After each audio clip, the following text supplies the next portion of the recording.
Cuando hablo de ofrenda, nunca me limito a la ofrenda económica, aunque es parte de la vida, sino todo lo que nosotros ofrecemos a Dios.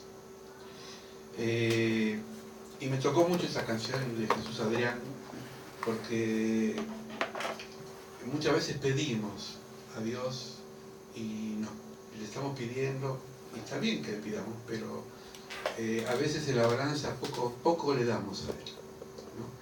Creo que esto es muy importante porque Dios espera de un corazón dadivoso en todo sentido. Y vamos a ir a ver unos puntos de la palabra de Dios, cómo Dios mira cuando hay un corazón realmente agradecido. Yo primero siempre busco el significado en un diccionario. La ofrenda es ofrecimiento o acción de ofrecer cuando se dirige a una causa noble. Hay muchas cosas de ofrendar, ¿no? Cosa que se ofrece como muestra de reconocimiento y de veneración. También puede ser nuestro tiempo, por ejemplo, ¿no? Puede dar muchas cosas.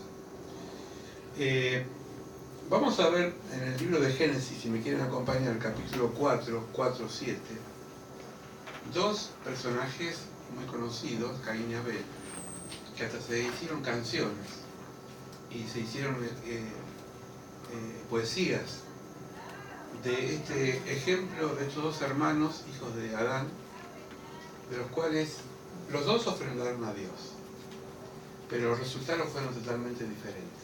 Vamos a ir a la palabra, porque la palabra es la que nos va a guiar. Génesis 4, 7 dice: Abel trajo también de los primogénitos de sus ovejas, de lo más gordo de ella. Miró Jehová con agrado a Abel y su ofrenda, pero no miró con agrado a Caín y a la ofrenda suya, y se ensañó Caín de gran manera y le cayó su semblante. Así se puso mal. Entonces Jehová dijo a Caín: ¿por qué te has ensañado y por qué has decaído tu semblante? Si bien hicieras, ¿no será enaltecido? Y si no lo hicieras bien, el pecado está a la puerta. Con todo esto, a ti será tu deseo y tú te enseñorearás de él. Esto es interesantísimo, porque tiene que ver con, dice la palabra, la abundancia del corazón abra la boca, ¿no? Los dos fueron a ofrecer una ofrenda a Dios. En el antiguo pacto ustedes saben bien que las ofrendas eran animales. Lo mejor que uno daba, o lo mejor que uno cultivaba, o lo mejor que uno hacía, se lo daba para Dios. Pero parece que la cara lo vendió. ¿Vieron? Porque hay caras que son transparentes, ¿no? Que hacen las cosas por obligación, pero no por devoción. Y Dios, eso, a mí o a cualquiera, nos pueden engañar, pero no podemos engañar a Dios cuando hacemos las cosas por obligación. Es decir, el amor hacia Dios nunca tiene que ser por obligación. Venir a la iglesia nunca tiene que ser por obligación. Todo lo que hacemos para Dios tiene que ser por devoción, por amor. Y Dios ve el corazón, porque Dios discierne el corazón. La primera vez que aparece la palabra pecado en la Biblia, el pecado está agazapado detrás de la puerta. Es como que está ahí escondido, ¿no? El pecado está en nosotros. Pero vos tenés que dominarlo. Pablo dice a Timoteo que Dios nos dio un espíritu de dominio propio. Así que yo creo que lo más importante es no tanto pedirle a Dios que me limpie el pecado, sino yo trabajar para que el pecado no prevalezca. Porque hay responsabilidades que no son de Dios, son mías, son de cada uno de nosotros. Entonces yo no puedo decirle, Señor, que sea bueno. Dios te va a decir, vos tenés que empezar a ser bueno. Por eso a veces las oraciones las pedimos mal, y Santiago dice que cuando uno pide mal, no es contestado. Yo no puedo pedirle, y esto siempre lo digo, paciencia a Dios, porque la paciencia no me la da Dios. Yo tengo que ser paciente. Y cada cosa que yo hago, tengo que ir trabajándola. Los resultados fueron diferentes. Dios bendijo a Abel, le agradó la ofrenda de Abel, pero la de Caín, su rostro estaba reflejando que no lo hacía grato. No quiero especular, porque hay muchas especulaciones. La Biblia, más que esto, no habla. Yo no quiero agregarle cosas que no están en la palabra. Pero podemos deducir que lo que dio Caín no era lo que tenía en el corazón, sino quizás lo que sobraba. Porque si lo vemos en la misma pensamiento de Jesús, la viuda que dio en el templo dio lo que tenía y no lo que le sobraba. ¿Se acuerdan? Estoy hablando de ofrendas materiales. Y esto tiene que ver con nuestra vida. Vamos a ir viendo por qué a veces Dios no bendice nuestra vida y por qué no estamos en comunión con Dios. Y quisiera en esta noche, y me voy a esforzar porque lo sentí esta mañana, que tenemos que separar de ser religiosos a ser personas en el espíritu. El religioso hace las cosas mecánicamente. Por más que vos diezmés y ofrendás y hagas muchas cosas, si no lo haces de corazón, no sirve para Dios. Todo lo que hay que hacerlo tiene que ser de corazón. No por imposición ni obligación. Porque Dios nunca obliga. Sí da órdenes. Y en la obediencia está la bendición. La bendición. La bendición. Amén. Dar voluntariamente. Acá vamos a ir a Primera de Crónicas 29, 6, 9. Vamos a ver cómo la familia de Dios dio voluntariamente para la construcción del templo y cómo bendijo Dios. Porque convengamos esto, Dios no necesita, Él no necesita de lo nuestro. Él se basta por sí mismo. ¿Ustedes creen que ustedes lo van a agradar porque hagan algo bueno? Es para uno mismo. Es un ir y venir. Yo lo que doy lo recibo. Entonces los jefes de la familia, Primera de Crónicas 29, los príncipes de la tribu de Israel, jefes de millares y de centenas, con los administradores de la hacienda del rey, ofrecieron voluntariamente. Y dieron para el servicio de la casa de Dios 5.000 talentos y 10.000 dracmas de oro. Era mucho, ¿no? Era mucho. 10.000 talentos de plata, 18.000 talentos de bronce. Se calcula que un talento pesa más que un lingote de 1 kilo de oro, así que era mucho. Era mucho. De bronce, 5.000 talentos de hierro, y todo lo que tenían piedras preciosas las dio para el tesoro de la casa de Jehová en manos de Gesiel Gensonita. Y se alegró el pueblo por haber contribuido voluntariamente, porque todo corazón ofrecieron a Jehová voluntariamente. Nosotros vivimos en una sociedad de consumo. Nos guste o no, hay que pagar la luz, hay que pagar el gas, hay que pagar la comida, hay que pagar el alquiler. Entonces cuando van a pagar cada de esas cosas, dicen, gloria a Dios, le voy a dar al locatario que me alquila mis 5.000 pesos, gloria a Dios. No. Cuando viene un aumento de luz, como está viniendo ahora, escalonado y multiplicado, porque es increíble cómo se multiplicó. Dicen, bendito sea Edenor. No. O en Argas, cuando tengo que pagar el gas. Pero lo hacemos. ¿Qué pasa si no lo hacemos? Nos cortan la luz, nos cortan el gas, nos cortan el servicio. Si no pagas, te echan. ¿No? Yo no estoy exhortando, entiéndame, porque a mí no me gusta hablar de este tema, pero tengo que hablar. Tenemos que cambiar el enfoque de lo que le damos a Dios. Hablo de lo económico y hablo del tiempo y hablo de la consagración. Porque vamos a ver las consecuencias de cómo a nosotros nos afecta todo en la vida. Todo en la vida. Todo tiene espíritu, cuerpo y mente. La ley de la siembra y la cosecha. Como cristianos nos duele la injusticia. Aquí no les duele. A mí me duele que un jubilado que gana, no sé cuántos, 6.000, 7.000 de jubilación, un poco más, le venga una factura de 3.000 pesos de luz. Eso es injusticia. y por ahí en un country que ganan 10 veces más, vienen una factura menos de luz. Es decir, la injusticia social nos duele a todos y a los cristianos tienen que doler. Dice Miqueas, y lo dije el otro día, Dios nos pide misericordia, juicio y justicia para todos. Para los que no tienen recursos, no pueden a veces sostener con lo básico. Por eso Dios bendice a la viuda, vamos a repetirlo, al extranjero, al huérfano y al niño. 4 ejes que tenemos que siempre tener presente. Pero también lo hemos experimentado en la ley de la siembra y la cosecha.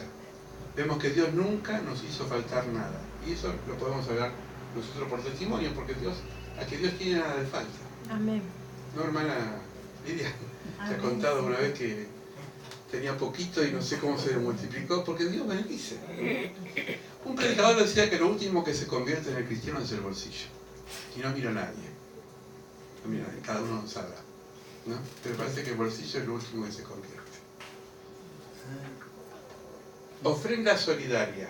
Dice Pablo en Romanos 15:26, porque Macedonia y Acaya tuvieron a bien hacer una ofrenda para los pobres que hay entre los santos que están en Jerusalén. Nosotros tenemos que aprender no solamente a retroalimentarnos como iglesia, sino a empezar a dar. Y usted va a decir, pero las iglesias megas que tienen 10.000 miembros, ¿por qué no dan?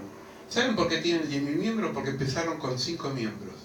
Porque se multiplica cuando se empieza de abajo, no de arriba para abajo.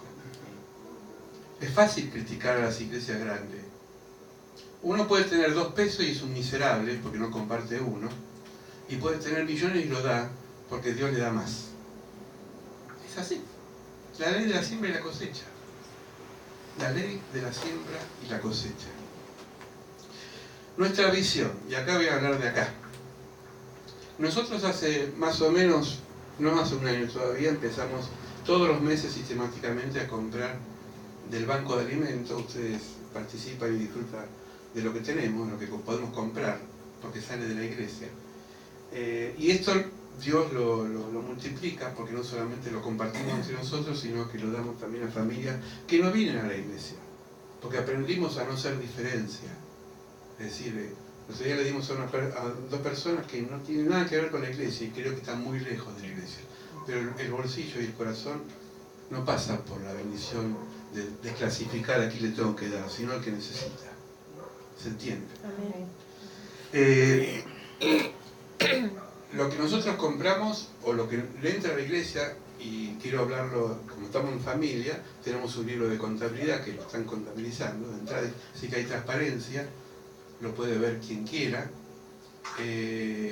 Eso sí, exijo que exija a alguien que está involucrado, porque si nunca aportó nada, no tiene derecho tampoco a patalear, ¿se entiende, no? Entonces creo que uno tiene que ser responsable de lo que hace. Nosotros, lo que entra sale, y a veces sale más de lo que entra. Es así. Han sentido los jóvenes, lo puedo decir, ¿no? Han sentido los jóvenes de juntar ropa, porque el pastor Mendoza hace un tiempito empezó en Capital a dar en la calle a gente carenciada. No porque sea Capital, no hay gente carenciada, pero él vive por la zona de Capital y está dándole de comer y vestir a mucha gente con un grupo, ¿no? Yo lo conozco a él y sé que lo que hace lo hace de corazón y es honesto, no se va a quedar con la mitad de lo que junta. Hoy hablé con él, se comprometió de venir el domingo que viene a traer la palabra y de paso vamos a darle ropa, vamos a juntar la mercadería que compramos en el banco de alimentos, pero aparte le lanzo un desafío también. Si alguien quiere traer el domingo un alimento no perecedero, vamos a poner 2 cajas, porque a veces en el banco de alimentos no conseguimos algunas cosas básicas. Entonces el que sienta que si uno tiene 2 paquetes de azúcar, quiere dar uno, esto así como viene se lo va a llevar el pastor, acá no queda ni ropa ni alimentos, va a quedar en la iglesia, se lo va a llevar él. Así que bueno, nos comprometimos y ojalá que esto se siga multiplicando el deseo para poder ayudar a otras comunidades. Amén. Leía recién que Pablo le dice a los hermanos que han bendecido a los hermanos de Jerusalén, a los hermanos de Acaya, de un lugar. Es decir, Jerusalén estaba pasando momentos de pobreza. Y Pablo hizo una ofrenda, una especie de cooperativa, le diríamos hoy, de ofrenda, para ayudar a los hermanos que estaban pasando necesidades. La palabra invertir. Me gustó esta definición. ¿Qué es invertir? Una inversión supone la renuncia de la satisfacción inmediata y cierta que producen algunos recursos financieros, invirtiendo a cambio de la esperanza de obtener en el futuro. Es decir, uno invierte para un futuro, ¿no? Un beneficio cierto derivado de los bienes de lo que se invierte. Por lo tanto, los elementos que definen a la inversión son 4. Primero, el sujeto, es decir, nosotros, que invierte o es inversor. Cada uno de nosotros invertimos en realidad. Ahora voy a explicar por qué. Renuncia a satisfacciones del presente en aras de inversión. El producto en que se invierte y la esperanza de la recompensa y ganancia en el futuro. Lo que invertimos en estudios, por ejemplo. Los que estudian, o los que hemos estudiado, sacrificamos sueños, horas de entretenimiento, sin menos televisión, más libros, dinero, porque a veces hay que invertir dinero para estudiar, pero a largo plazo cosechamos resultados. Es decir, nosotros pensamos que somos eternos, en la vida eterna, pero acá en la tierra vamos a morir. Luis va a morir, yo voy a morir, estaba ahí distraído y lo traje, todos vamos a morir. Ah, ¿no vas a morir? Bueno, está bien. Pero a veces cuando uno es joven, porque yo también fui joven, pensé que nunca iba a llegar al año 2000. Pensé que el 2000 era lejos, y ya estamos en el 2018, pasaron más de 2000. Sí. Y a veces, por no postergar momentos, sacrificios del momento, no tuve ciertas cosas que tenía que haber tenido. Uno dice, bueno, Dios me va a proveer, sí, macana. Si vos no estudiás, Dios no te va a proveer. Tenés que estudiar. Si vos no trabajás, Dios no te va a proveer. Dios te puede dar el trabajo. Pero el maná se acabó, hermano. Estamos en la tierra de Canaán, de conquista, y hay que conquistar. Hay que laburar, como dicen, ¿no? Si ahorramos, aunque sea un poco, porque uno dice, ¿cómo uno va a ahorrar en esta época de escasez? Aunque sean moneditas, lo que uno ahorra, lo que uno... porque ¿saben por qué? ¿Qué pasa? Que nosotros vivimos el aquí y ahora. Hay que disfrutar la vida. Me voy a comer un asado. Entonces después mañana come pan duro. Yo no digo de no comerlo, pero a veces hay cosas que son prioridades. Y muchas personas que yo conozco, no solamente de la iglesia, fuera de la iglesia, más de la iglesia, fuera de la iglesia, que viven tanto el presente que nunca tuvieron nada ahorrado. Y todo se cosecha. Están como el proverbios de la Biblia que dice en Eclesiastés, comamos y bebamos que mañana moriremos. Sí, pero cuidado, porque el exceso de lo que yo gasto termina perjudicando mi futuro. Conozco gente que llegaron a los 80 años y no tienen nada porque nunca ahorraron nada. Y están dependiendo de que los hijos o los nietos o alguien los alimente. Y no es así. Nunca tenemos que ser carga para los demás. Es duro, pero tiene que ver con lo que yo siembro ahora. Amén. Lo que yo renuncio ahora. Lo que yo prescindo ahora. Cuando uno se va esforzando, uno de mis amigos más, no sé si más querido, pero más admirado, mi esposa lo conoce, es Jorge Luis, que es un muchacho que nos criamos juntos en Monte Chingolo. Tiene mi edad, nos llevamos meses de diferencia. Él es fiscal ahora de la zona de Loma de Zamora. Sí, un fiscal de la Nación, que cuando tenía 17 años, todos los chicos estaban yéndose a bailar todos los fines de semana, gastaban la plata, él se encerraba en su cuarto para estudiar abogacía. Y yo lo veía que en el fondo su papá le había montado un taller que yo también trabajé ahí porque con eso me compré un par de cosas, una máquina de hacer escoba. Vos entrabas ahí, había un olor a azufre que parecía el infierno, porque la paja de la escoba lleva una resina que es azufre fuerte. Se me impregnaba la ropa, cuando iba a mi casa me tenía que cambiar porque el olor era muy fuerte. Pero él se pasaba 4 a 6 horas por día haciendo así, clac, clac, clac, porque era mano, no era electrónico. Tejiendo, ¿vieron las escobas antes de paja? Que tenían como un tramado de hilo. Las tejía así, tra. Y después el papá y con la camioneta la cargaba y las vendía. Con eso se pagó el estudio. Si él nunca quiso que su papá le bancase el estudio pudiéndoselo hacer. Pero él no es cristiano, siempre ha tenido sus dudas, pero yo creo que fue una persona previsora y por eso ahora es lo que es y tiene lo que tiene. Es decir, toda la vida tiene un costo. Por eso es importante. La vida espiritual pasa lo mismo que la vida material, porque somos una unidad. Lo que hacemos, el tiempo y el esfuerzo que damos, también tiene que ver con el reino de Dios. Yo no digo que vengan todos los días acá a la iglesia a hacer algo, porque atiéndame, trabajar para el reino de Dios no es estar congregándose todos los días, sino es tener una devoción hacia Dios, permanente. En el trabajo, en el estudio, en donde estoy, Dios tiene que estar siempre presente. Y cada acto que hago, Dios tiene que estar en ese momento como bendición. Y Dios ve ese corazón, y esa devoción Dios la bendice y la respalda. Y la respalda de tal forma que nos da fuerza.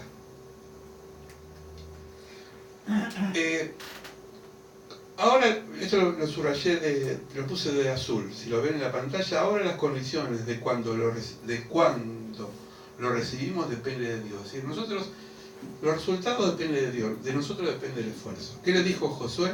Mira que te mando, que te esfuerces. Si sería todo mecánico, todo el mundo daría al Señor plata, le daría tiempo, le daría todo. Pero no es así. Porque Dios no lo puedes manipular. Por eso yo estoy en contra de esas oraciones que dicen, pacte ahora con Dios 5.000 que le va a dar a 10.000. Eso es herejía, eso es pecado, porque yo a Dios no le puedo mandar y decir, yo te doy esto porque me das a cambio.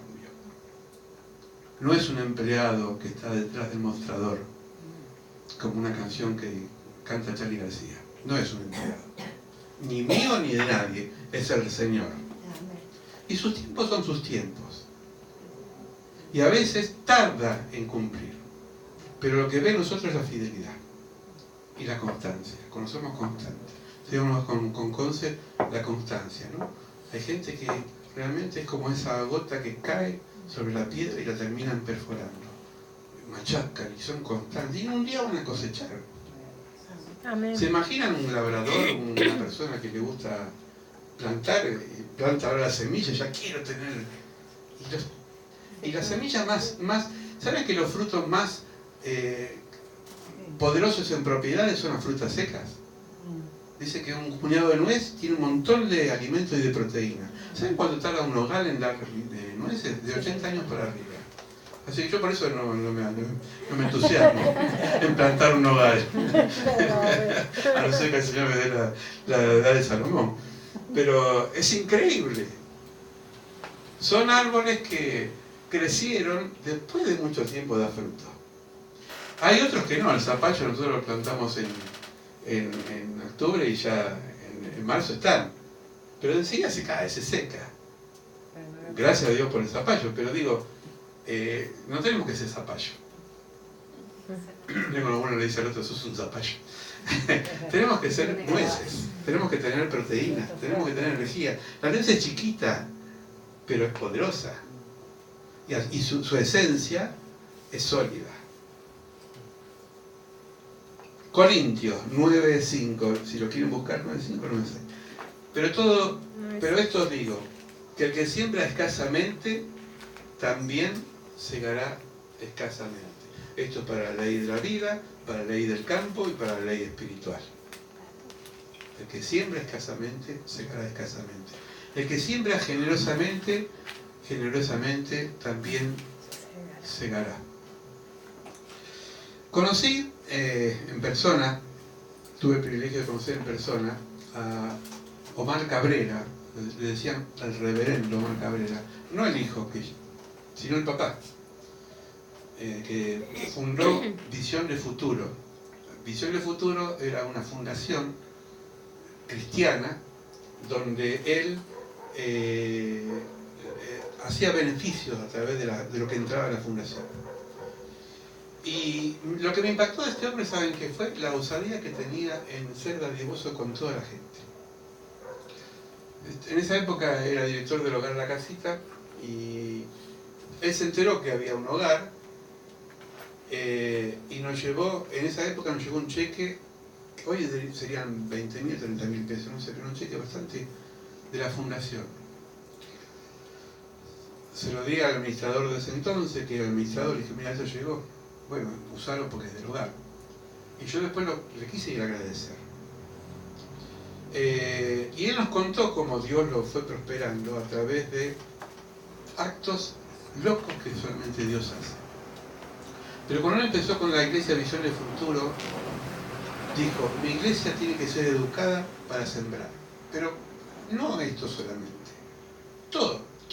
Sembrar su tiempo, su oración. Le decía a las hermanas ancianas, si ustedes no pueden venir a la iglesia o con los días de lluvia o hace frío, oren en su casa, respalden una oración. Y se conocía, tenía una iglesia más de 2.000 miembros y se conocía los nombres, decía, fulana de tal, usted no va a poder venir porque yo sé que tiene imposibilidades, porque el frío, bueno, no importa, Dios la bendiga, pero ore en su casa la hora que estamos ministrando la palabra, porque su oración llega al trono. Amén. Y le enseñó así a la iglesia, a administrar los tiempos, a buscar. Como hoy me gustó el canción, buscar algo para ofrecérselo al Señor. Y entonces él me decía que un día, bueno, esto también lo conocemos por el testimonio de Dante Gebel, pero él un día conoció al pastor Schuller. El pastor Schuller fue el fundador de la iglesia de Cristal, la Catedral de Cristal que está en Estados Unidos. Schuller, no sé si pronuncia bien así, Schuller, era, porque falleció, era un pastor multimillonario, tenía empresa. Y cuando él daba cheques no ponía cero. Te decía, toma, te lo doy en blanco, vos pon lo que querés. Y él tuvo que, un día se encontró con este empresario, pastor, el reverendo Cabrera, y le dice, esto lo contó Dante, le dice, ¿cuánto necesitas para tu iglesia, para tu fundación? No sé, me dice, no, pero decime un número, así ya te hago el cheque y me voy, porque tengo que ir con el nombre muy ocupado, tenía que tomarse el avión, era a las 3 de la tarde, a las 5 salía para Estados Unidos. Y transpiro, dice, ¿me aguantas poquito? Voy a llamar a la iglesia y que me diga el tesorero a ver cuánto necesitas. Bueno, sí, no hay problema. Se tardó, no pudo hablar, cuando volvió ya se había ido. Y él dice que tenía pesadillas a la noche, tenía el cheque acá. Y decía, por no ser prevenido, por no ser una persona precisa, me perdí mi bendición. Y él me dijo, de ahora más aprendí a ser preciso. Lo que yo le pido a Dios tiene que ser preciso. No, Señor, bendecime. Y Dios te mira de arriba y te dice, ¿en qué te bendigo? Ah, qué sé yo, bendecime. ¿Se imaginan un hijo que le pida al padre o a la madre? Dame algo. ¿Qué querés? No sé, un churrasco. No, algo. Yo le doy una zapatilla. Cométela. Claro, así aprendés. Algo. Bueno, a veces somos así también. Nosotros pensamos que Dios tiene que adivinar. Dios adivina porque es omnipresente. Pero si vos no lo decís, Dios no te va a bendecir. Están los eternos demandantes. Esto está en la palabra porque es fuerte. Proverbios 30, 15 dice, la sanguijuela. ¿Quién sabe qué es una sanguijuela? A ver. Lo que, sí. Antes se usaba para la medicina, ¿no? Ahora no. Sí. Ahora no. ¿Qué hacía chupar sangre? ¿Por qué chupaba sangre en el cuerpo? Drena. ¿Es verdad ¿Por qué? Porque atrae toda la se te mete toxicidad. en la piel también? Sí. Es como una especie de ventosa que y tiene como unas puntitas que no son visibles, que son como agujas, y como el vampiro te empieza a absorber la sangre. Antiguamente se curaba a los enfermos porque tenían infecciones, y si tenían la espalda con una infección le ponían ahí las sanguijuelas, y entonces le chupaba la enfermedad, se morían el bicho porque absorbían el veneno del enfermo. Lo que es sería una transfusión de sangre, por ejemplo. Dice Proverbios, Salomón guiado por Dios, la sanguijuela tiene 2 hijas, que dicen, dame, dame. Hay gente que siempre está así, dame, dame, nunca da, dame. Son pedigüeños. ¿Y esto por qué? Porque yo creo que falta inmadurez. Los inmaduros de 30 para arriba, algunos son más chiquitos, pero fui benevolente, de 30 para arriba, así les doy tiempo que maduren hasta los 30. Los psicólogos dicen que los niños demandan porque no están desarrollados afectivamente, lo puse mal, para dar. Es decir, su afecto, su naturaleza de niños, le mandan porque no pueden desarrollar su vida psíquica por sí solos. Son bebés. A un bebé que le dan mamadera. No le decís a un bebé, anda a trabajar y tráeme la plata. Y, y si no le das, grita. Lástima que no está Sani ni Rosa, pero las que fueron madres saben, ¡ay! Lloran, ¿no? ¿Hace eso el bebé? En la medida que van creciendo, adquieren rasgos. Estos se les enseña en el hogar, a dar y ser responsable de las tareas. Cuando mis hijos eran chicos, y no porque son modelos buenísimos, porque algunos me salieron fallados, pero yo los quiero, son mis hijos. Pero cuando eran chiquitos, ahora el otro día me decía Manuel, que tiene 32 años, más grande que tocayo tuyo. Me acuerdo, papá, cuando ponías en la heladera, lunes levanto yo los platos, Betania los lava, Micaela los limpia, y todo, y tenía un almanaque, y cada uno hacía algo. Y entonces Joaquín, que fue el último que nació, dice, yo me salvé de eso, porque después que yo nací se cambió la regla. Pero los otros sufrieron. Pero ahora se les produjo un hábito de levantar, de lavar, es decir, todo lo que uno se incorpora, lo va haciendo. ¿Se entiende? Es decir, mi papá me decía, Luis, apagá la luz, no, la luz que no usás, apagala. Mi papá me hinchó tanto con ese sermón, que ahora veo una luz prendida y no se usa y la apago. Y me doy cuenta que me quedó acá grabado en el inconsciente. Entonces, un chico es demandante, potencialmente, dirían los psicólogos, es egoísta. ¿Egoísta por qué? Porque no sabe lo que es dar. Hablo de bebés. El problema es cuando tenemos 30 años o más y queremos que se nos atiendan, que nos den y que nos asistan.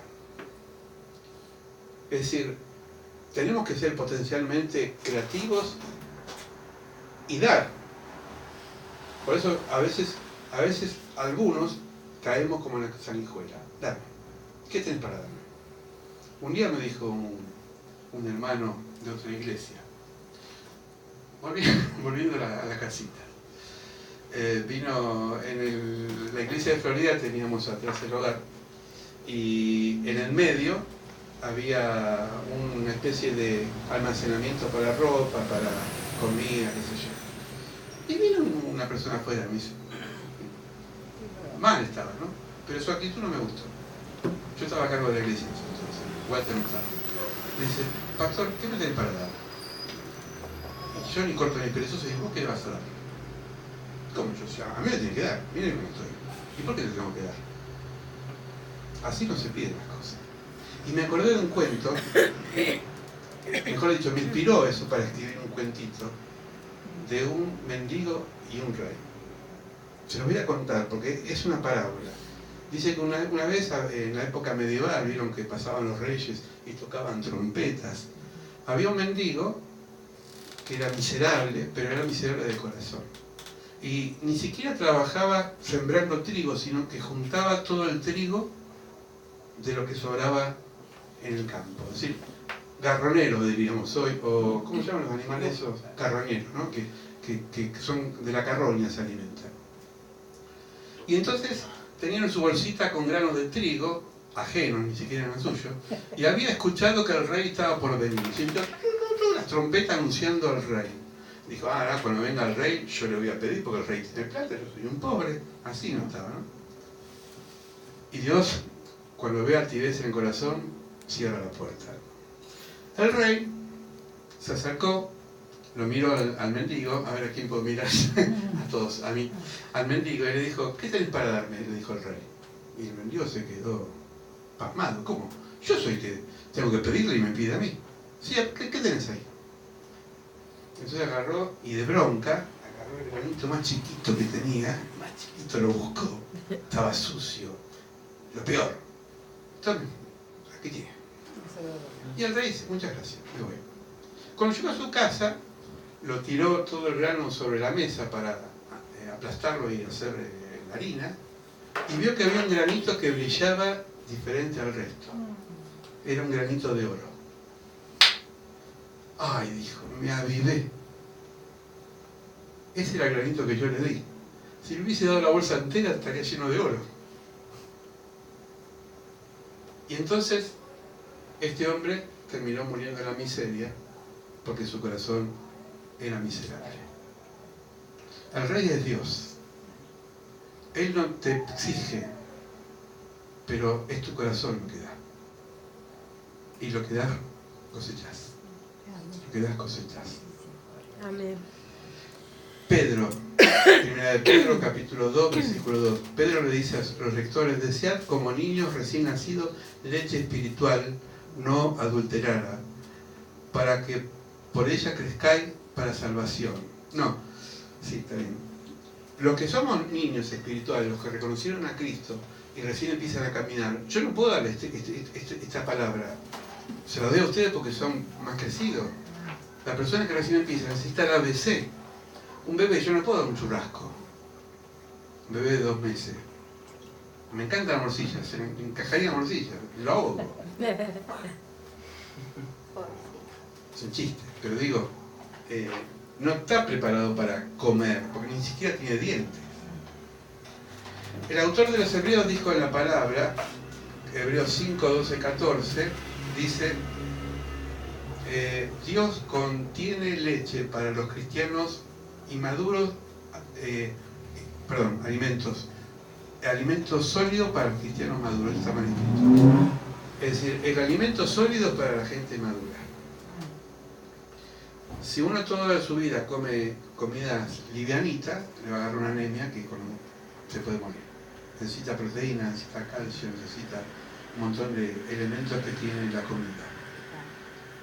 Yo no puedo estar, si tengo 10 años de cristiano, no puedo estar pretendiendo sabiendo el ABC. Tengo que conocer la Biblia. Tengo que memorizar versículos. Tengo que alimentarme.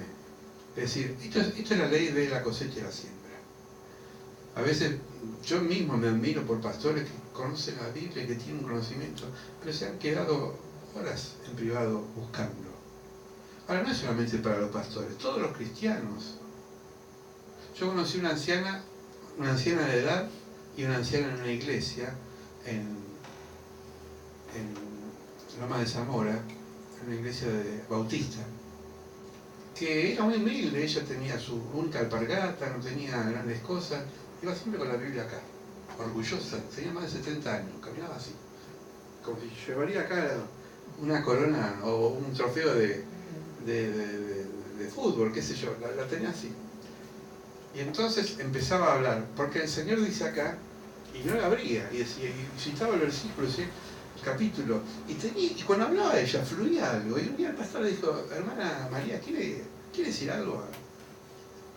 El pastor no pudo predicar después, porque empezó a hablar del Señor, citar pasajes. Digo, esto no es que la tocó la madrina o el Espíritu Santo, le dijo, ahora te voy a dar... No, ahí había años de consagración. Y lo que más me conmovió de esta hermana, que un día de lluvia, yo la vi en la cocina, llovía, ¿vieron cuando el vidrio se empaña? Puso Jesús, lo dibujó, la palabra Jesús, se quedó mirando y le cayó una lágrima. Yo digo, tener 30 años de consagrada a Dios y seguir enamorada del Señor. Dije, yo era joven y dije, Señor, yo quiero ser así. Quiero llegar a ser mayor y cuando sea mayor, enamorarme de vos. Pero todo eso es la ley de la siembra y la cosecha. Nada es gratuito. Nada se obtiene de un día para el otro. En los 25 años que cumplió Marcos Witt, hay un video, lo pueden ver en YouTube, él tenía 6, 7 años, tocaba el piano. Dice que se pasaba horas llorando ante el piano porque no le salían las notas, porque no lograba alguna.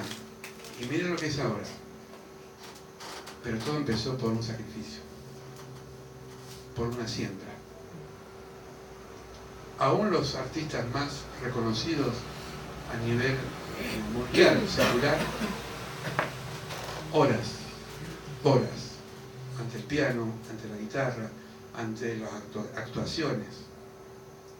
Por eso digo, aprovecho el paso, interioricemos las canciones, tratemos de, si ahora hay internet, si la puede escuchar durante la semana en el celular o donde sea, es decir, uno se tiene que, no venga a esperar a ver qué voy a recibir hoy, a ver qué canción, usted también empieza a aportar, porque la alabanza es de todos, el pueblo de Dios alaba. Me gustó ayer porque tiraron unas ideas de ver unas películas, me encanta con la gente, vamos pastor, ¿por qué no vemos esto? Después vemos, evaluamos si se puede ver o no, pero digo, la construcción es de todos, entonces trate de escuchar, puede ir en el colectivo, con el celular, con los auriculares y escuchar alabanza y decir el jueves o el domingo, esta canción me gustaría cantarla, y si no se puede ese día porque no la sabemos, la vamos a anotar y la vamos a cantar. Pero ¿saben cuánto se enciende una fogata cuando esa leña está dada de corazón?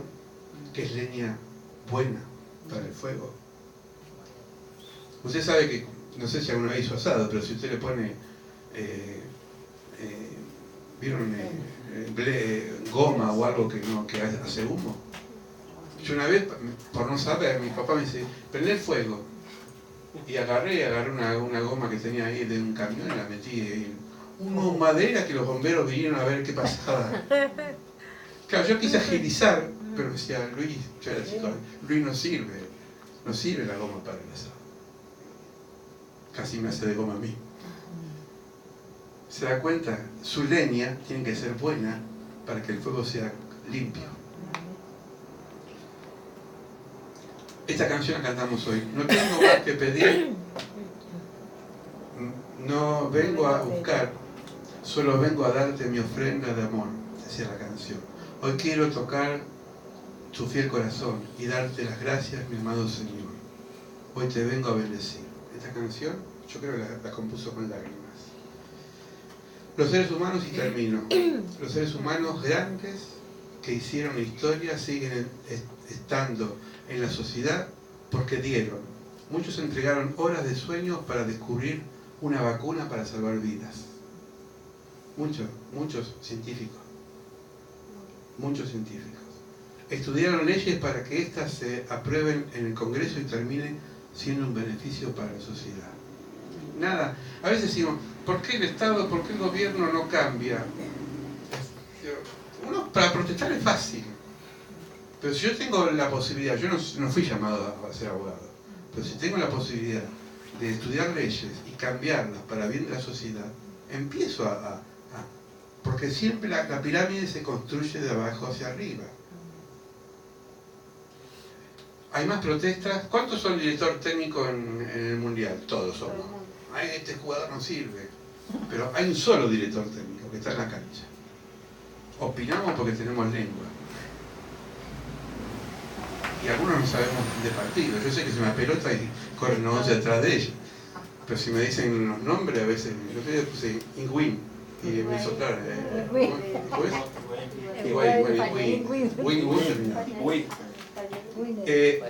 Igual pasa con la vida de la fe. Punto 3. Se metieron en lugares desagradables para llevar el evangelio de salvación y la lista continúa. ¿Cuánta gente sacrificaron su tiempo? Se arriesgaron y son historia.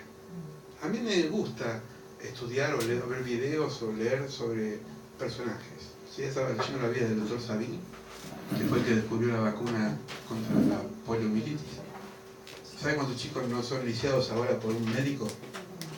Que no le dieron un peso porque no se hizo millonario, porque los científicos no ganan plata, ganan los laboratorios, que son mafias, pero los científicos son consagrados para el bien de la sociedad.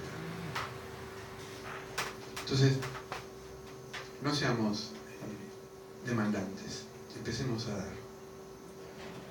Dice Jesús, donde está tu tesoro está tu corazón. Es algo que tenemos que contestarnos a nosotros mismos. Vamos a orar, cierre sus ojos. Señor, antes de participar de la Santa Cena, queremos pedirte perdón si somos tan demandantes. Si estamos siempre como la sanguijuela pidiendo que nos des, que nos des, que nos des. Y a la gente exigimos y exigimos. Ayúdanos a dar, Señor. A ser generoso en todo sentido. A ser personas que se conmuevan ante el dolor ajeno. Movilizarnos como iglesia para empezar a trabajar más hacia afuera. Ayudar a los que necesitan, Señor. Señor, danos este amor que está en ti, está implícito en tu ser porque tú eres amor. Aumenta nuestro amor, Señor. Ayúdanos a vencer el egoísmo, a ese pecado que está agazapado detrás de la puerta, como le dijiste a Caín. Señor, queremos ser mejores, no santos, en el sentido no literal porque somos santos porque fuimos apartados, sino en el sentido figurativo donde la gente piensa que tenemos aureola y que